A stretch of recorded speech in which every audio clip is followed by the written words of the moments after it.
Hello, and welcome to another edition of the MOSE STOVALL Show. I'm your host, MOSE STOVALL. Come on in. Let's have a great time. I've got a great interview lined up for you today. District Attorney Lynneice Washington. You don't want to miss this. Go and get your popcorn and get ready. The MOSE STOVALL Show is on. I'll be right back after these words from our sponsors. Household Remodeling and Ironworks is licensed and bonded. For all your residential and commercial needs, Household Remodeling and Ironworks specialize in wrought iron burglar doors and windows, custom wrought iron at stake doors, custom built handrails and gates, lawn service, trailer gates, and heating and air conditioning protective cages for home, businesses, and churches. Call Household Remodeling and Ironworks today to get your free estimate today. Locally owned and operated. Look for Household Remodeling and Ironworks on Facebook. It's Vision 3 LLC, doing good for the entire neighborhood. DJs, venue assistants, fit training, life coaches, event planning. It's Vision 3, an information service for our community. To contact us, email us at vision3llc@yahoo.com. If you need entertainment for a concert, corporate event, or private gathering, contact King's Entertainment Booking Agency, 205-705-4050. If you need a singer, if you need a live band, if you need a DJ, or if you need a host or MC, King's Entertainment Booking Agency has you covered with Lattimore, Wilson Adams, MOSE STOVALL, Mel Hollywood, Nathaniel Kimball, Certified Slim, T. Saunders, Bill Avery, the legendary Willie Mack, Stephanie Pickett, Taboo, Lady Trucker, MB Bradford, and host, MC, and DJ Ed Ramsey. If you need a singer, a band, a DJ, and MC, King's Entertainment Booking Agency with the best entertainment for corporate events, concerts, or private gatherings. King's Entertainment Booking Agents, 205-705-4050. When you want the best entertainment for your corporate event, concert, or private gathering, contact King's Entertainment Booking Agency, 205-705-4050.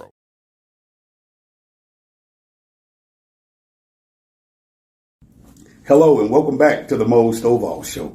I told you I had a great interview for you lined up, and then it's Valentine's Day and she's in her red, and just a lovely time to be alive. Absolutely. And to be positive.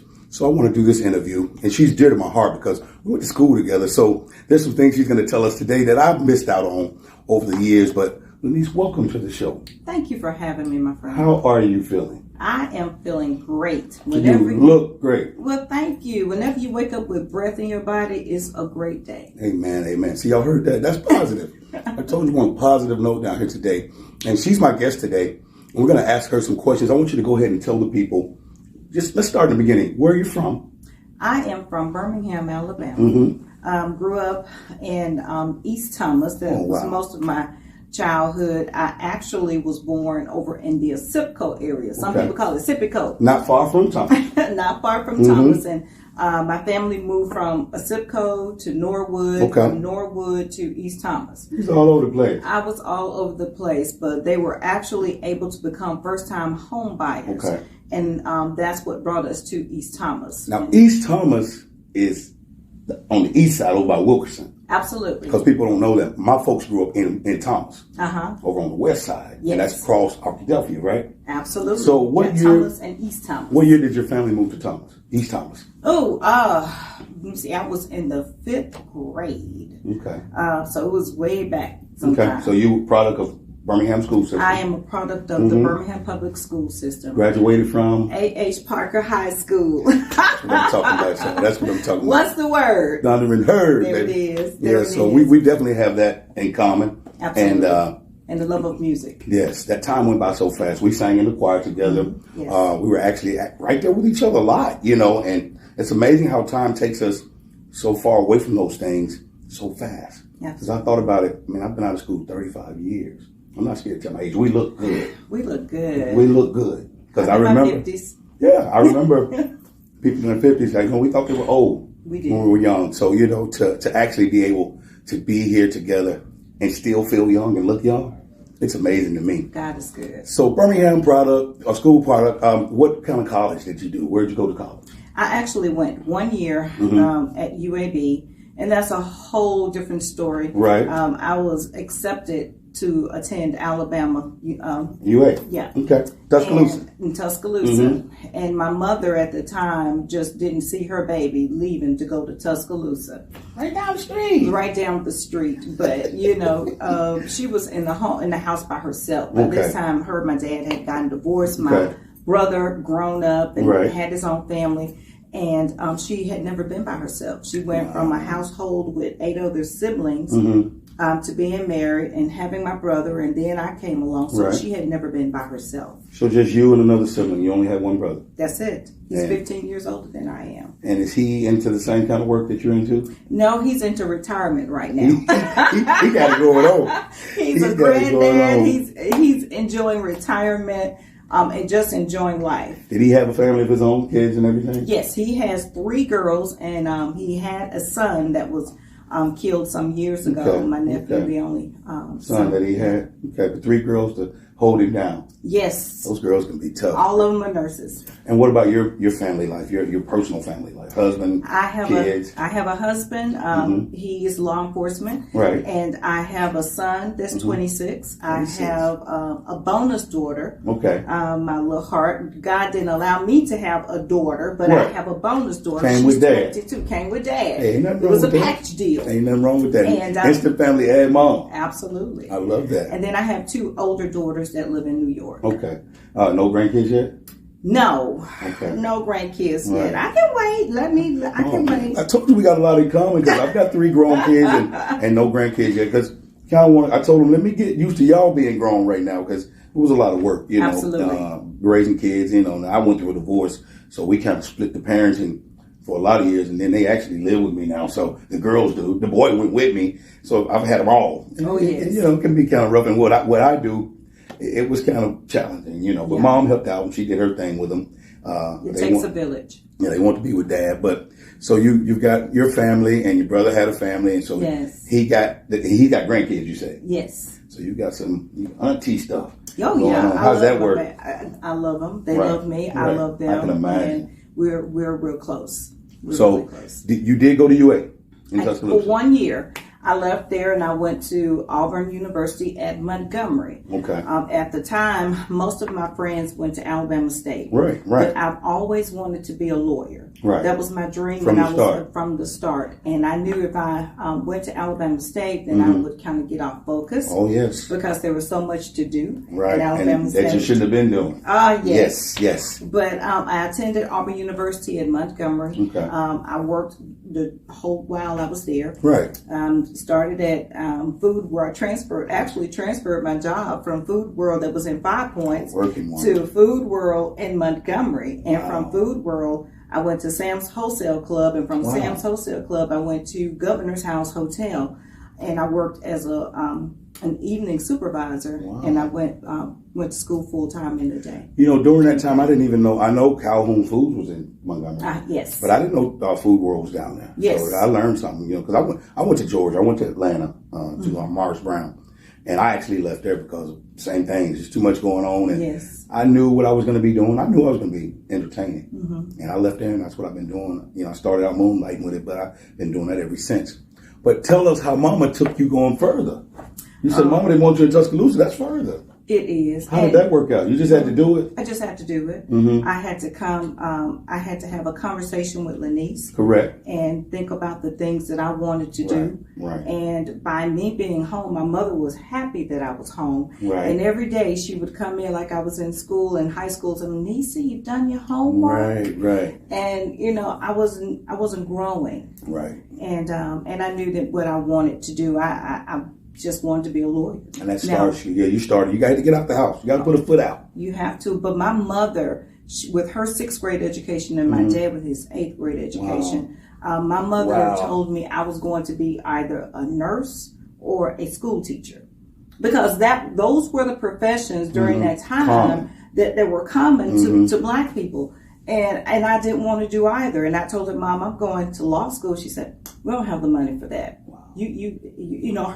Her vision, she couldn't see that. Yes, well, it wasn't yours. Right. How challenging was it to actually go to law school and become an attorney? How challenging was that for you? Very challenging. Especially being, Black woman. I was working again. Okay. I was working full time. I worked at Cooper Green Hospital. I attended Miles Law School. Wow. Graduated cum laude. Oh, wow. Or should we say cum laude? Thank you, Lottie. Yes. No doubt about that. No doubt. And took the bar exam, and I started in private practice with Peter Finley.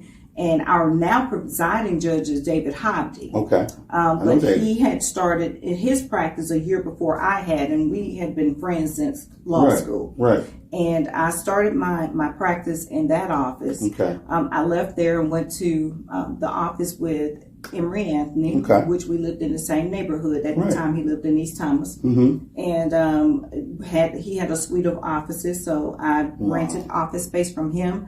From there, I went to the DA's office, of which I now serve as the elected DA. Right. But I started as one of the assistant DAs for 8 years. 8 years. 8 years. How was that experience going from being an attorney to the district attorney? You know, being in the office. Did that give you the insight to want to be DA?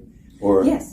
Or you didn't just get pushed in there. It was something you wanted. No. This, I don't believe, and I don't want to knock anyone else. Right. But I'm not one to believe in saying, well, they asked me to run. Right. People were telling me to run.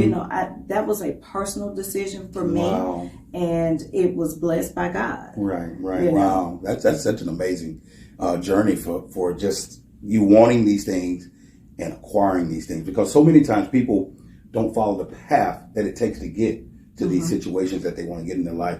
So you worked as an assistant DA for 8 years? For 8 years, but during that time, I left. I had to resign my position as DA, assistant DA. Now, that was just an appointed position. Right. I ran for district judge. Okay. And that is the position that Judge Deborah Winston now holds. Okay.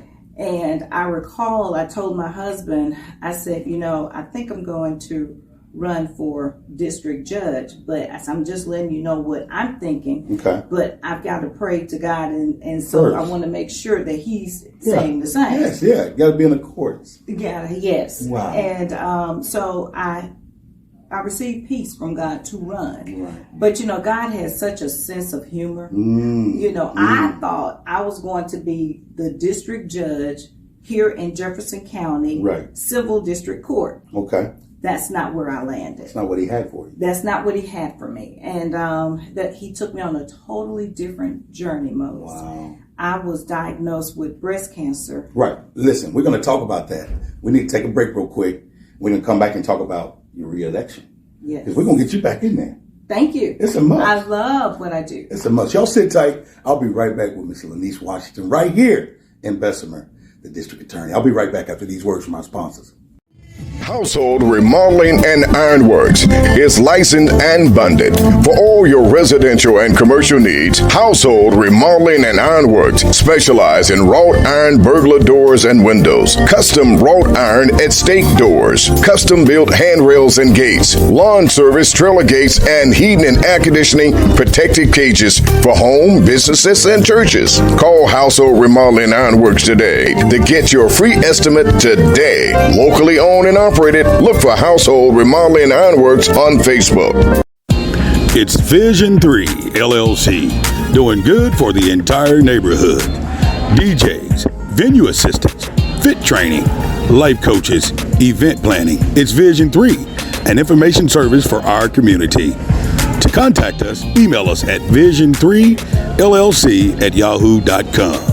If you need entertainment for a concert, corporate event, or private gathering, contact King's Entertainment Booking Agency, 205-705-4050. If you need a singer, if you need a live band, if you need a DJ, or if you need a host or MC, King's Entertainment Booking Agency has you covered with Lattimore, Wilson Manos, MOSE STOVALL, Mel Hollywood, Nathaniel Kimball, Certified Slim, T. Saunders, Bill Avery, the legendary Willie Mack, Stephanie Pickett, Taboo, Lady Trucker, MB Bradford, and host, MC, and DJ Ed Ramsey. If you need a singer, a band, a DJ, an MC. King's Entertainment Booking Agency with the best entertainment for corporate events, concerts, or private gatherings. King's Entertainment Booking Agents, 205-705-4050. When you want the best entertainment for your corporate event, concert, or private gathering, contact King's Entertainment Booking Agency, 205-705-4050.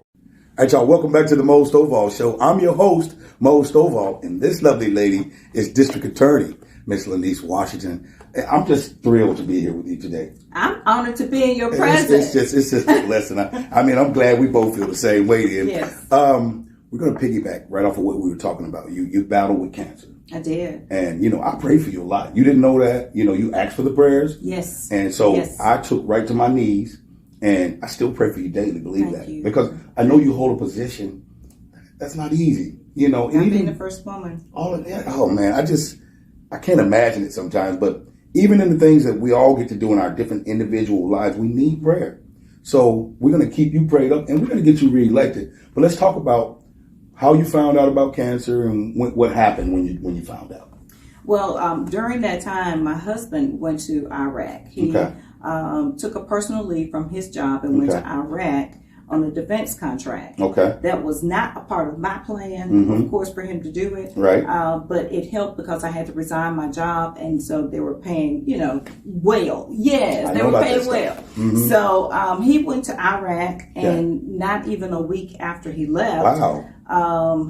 I had gone to the doctor before he left. One day I had come back from an event and I still had my suit on. Mm-hmm. And I turned the TV on, there was an infomercial. And it was about women doing self-check. Okay. And with suit and everything, I did one of these numbers like, alarm. Right. I'll get with my doctor later. Later turned it to about 2 weeks or so because I was campaigning. Right, you were busy. I had resigned my job, so that was my job. Okay. And I contacted my doctor, and we did an ultrasound. Okay.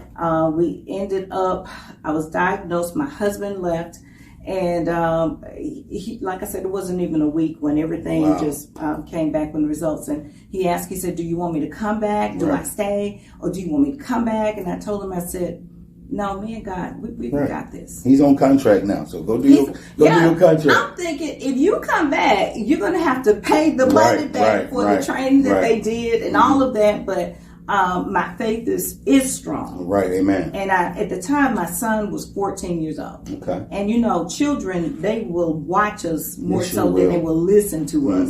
So I wanted to be an example to him that when you have obstacles, you don't stop. You go around it, under it, over it, but you don't stop. Wow. And so we took that journey together from all of my hair to being totally bald, no eyelashes, no eyebrows, to fingernail, the bed turning dark to just coming off.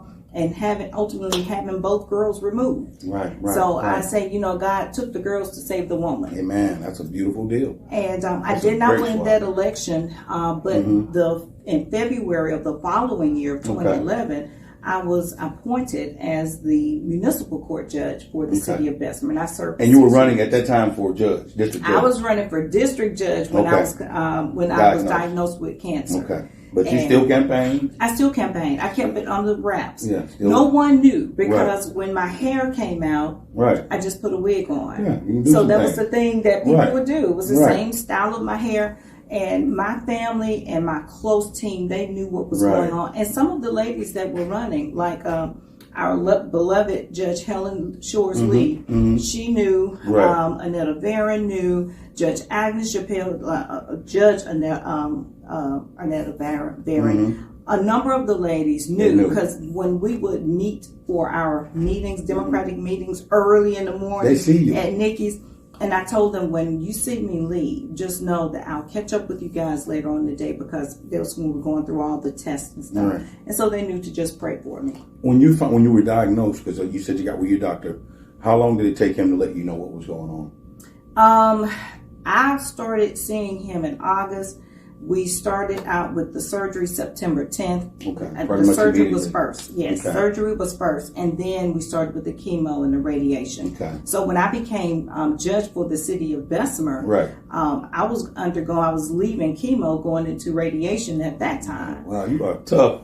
A tough cookie. It was God. Right. And it's so funny, Mose, because I saw myself being district judge here in this courthouse. Right. But God's put me in another place. I So still you can have the do it. road. Right. But He gave me a platform to reach other people and to do other meaningful things. Right. I gave, for the first time as judge for the city of Bessemer, we had amnesty court. Okay. That was, we call it Operation Clean Slate. Wow. And that was for people who had outstanding warrants to come clear those warrants and get their record straight so they can get their license and have a good life. A blessing to people. A number of Good programs. platform. So you did that. How long were you judge? 6 years. 6 years. And after that is when you ran for DA? Yes. It was actually during that time I served as judge. That was part-time. I was one of the Jefferson County personnel hearing officers. Okay. And I also served as the appellate prosecutor for the city of Irondale. And I had my practice on 5th Avenue here in Bessemer. Wow. You seem so calm every time I see you. Even when we're out, like sometimes you come see me. You seem like you live this ordinary life, but you are super unordinary. You are strong, and it's not me. I know, baby, I know. So how long did it take you to get past, because it never sounded, I know you didn't give up at all, because you kept rolling, but how long did it take you to get a good, clean bill of health? I'll say it took about 2012, I started feeling myself again. 2 years. 2 years. 2 years and you were still rolling. Because, I took 3 kinds of medicines, that the chemo and all of that, and that stays in your system. Right. It kills the good stuff and the bad stuff. Right. So it took about 2 years just to feel myself again, just totally myself. Right. And then I ran in 2016 for DA, for district attorney, and all the odds were against me. Okay. Money wise, my biggest opponent out financed me. And see, this is a profession that most people look at for a man. Right. So, I know. That's why. So I said you had so much against you. Yeah. So no one really looked at me as a serious, candidate. But when I started speaking, and I guess people saw my heart, and it was already planned for me to be here. So I was elected the first Black woman in the state of Alabama to be district attorney. Yes. In the state of Alabama. Our very own. It's prestige and dear to my heart. And I'm overjoyed with some of the stuff you're telling me. You've done so many things here for this county and this state. Talk about some of this stuff. How did you even get Operation Python? Yeah, how did that come about? Remember Operation Clean Slate? I do. So Operation Python was a task force. That was the very first task force ever formed by a district attorney. Okay. And when I came into this office in 2017, I saw the crime that was going on in Brighton and Lipscomb, and it was just seemed like it was just embedded in just violent crime. Right. And when I started asking, there were cases that there were just police reports, but there was no investigation. And I was getting a number of calls from the community, and I was just seeing our young people just die, and I had to do something. Right. So when in the previous sheriff administration, I approached him about, hey, I would like to get a task force formed. Right. And that was like, oh, well, Lynneice, not this, just wait till after my election. So I would go and ask different people, but I went to the Hoover prayer breakfast. Okay. And I saw U.S. Marshal Marty Keeley. Okay. And I told him what I wanted to do. And I wanted to, and I said, I called it Operation Python because I wanted to squeeze out some of this crime that was going on in the cutoff. And he listened to me, and he invited me over to his office. He said, bring some of your people and come over to my office on Liberty Parkway. And I figured, okay, here's another. He wanted to show me this beautiful, lavish office. And it's going to be another letdown. Right. But it was nothing like that. It was where you were supposed to go. It was where I was supposed to go. And he secured the funds up in Washington so that the different agency, it was a multi-agency project. Right. So you had DEA, ATF, FBI. What was needed? Center. Yeah, you had the maximum. All of the alphabets. Right. That's such a blessing. See, and that's why we got to re-elect her, because see, there's one thing to just have an office and be the DA, but to actually care. Yes. See, this stuff won't change if you don't change it. Absolutely. And for you to step, you weren't stepping on over the heads, but you knew you had to go around to actually make some things happen. And that's what's so important. Now, look, my time is out, but I'm going to come back and interview you some more because I have to. This election is going to take place May 24th. May 24th is the primary. It's the primary. We need everyone to come out and vote. No, it is not a presidential election. Right. No, it is not. We don't have any big name tickets on the ballot. Right. But if you care about your community and Correct. the people who serve your community, Correct. Please, every one of us, just look us up. Find out about each candidate. Right. And not about what people say that they're going to do, but what they have already done. Ooh. So I love serving this community. Wow. And we love do. you. And we I love you. Can't y'all tell she's sincere? I want you to tell some little girl real quick somewhere, or a little boy, how they can be what they want to be. You, young lady, young man, can be anything that you want to be. Coming from a family with a mother with a 6th grade education and an 8th grade father with an 8th grade education, this is not where I'm supposed to be. Right. I have made history. Right. I have broken the proverbial glass ceiling so that you can come after me. Right. We need you, young people. We need you to know your worth, know who you are, and know whose you are. Amen. And with that said, may God bless you, and I look forward to seeing you doing the great things in this world that can be done. District Attorney Lynneice Washington, get out and vote. Get out and vote. We love you guys. I got to get out of here. We'll be right back after these words from our Thank sponsors. you, everyone. Thank you, sweetheart. Household Remodeling and Ironworks is licensed and bonded. For all your residential and commercial needs, Household Remodeling and Ironworks specialize in wrought iron burglar doors and windows, custom wrought iron at stake doors, custom built handrails and gates, lawn service, trailer gates, and heating and air conditioning protective cages for home, businesses, and churches. Call Household Remodeling and Ironworks today to get your free estimate today. Locally owned and operated. Look for Household Remodeling and Ironworks on Facebook. It's Vision 3 LLC, doing good for the entire neighborhood. DJs, venue assistants, fit training, life coaches, event planning. It's Vision 3, an information service for our community. To contact us, email us at vision3llc@yahoo.com. Well, that concludes another edition of the MOSE STOVALL Show. I hope you enjoyed that great interview with District Attorney Lynneice Washington. What a lovely woman. Make sure you support her. Make sure you follow her. And let's just stay behind her and keep the efforts of greatness going on right here in Jefferson County. I'll see you guys next week. Once a task has just begun, never leave it until it's done. Be the labor great or small. Do it well or not at all. That's our time for today. I'll catch you back next week. Same time, same station. Until then, you guys be good. Bye.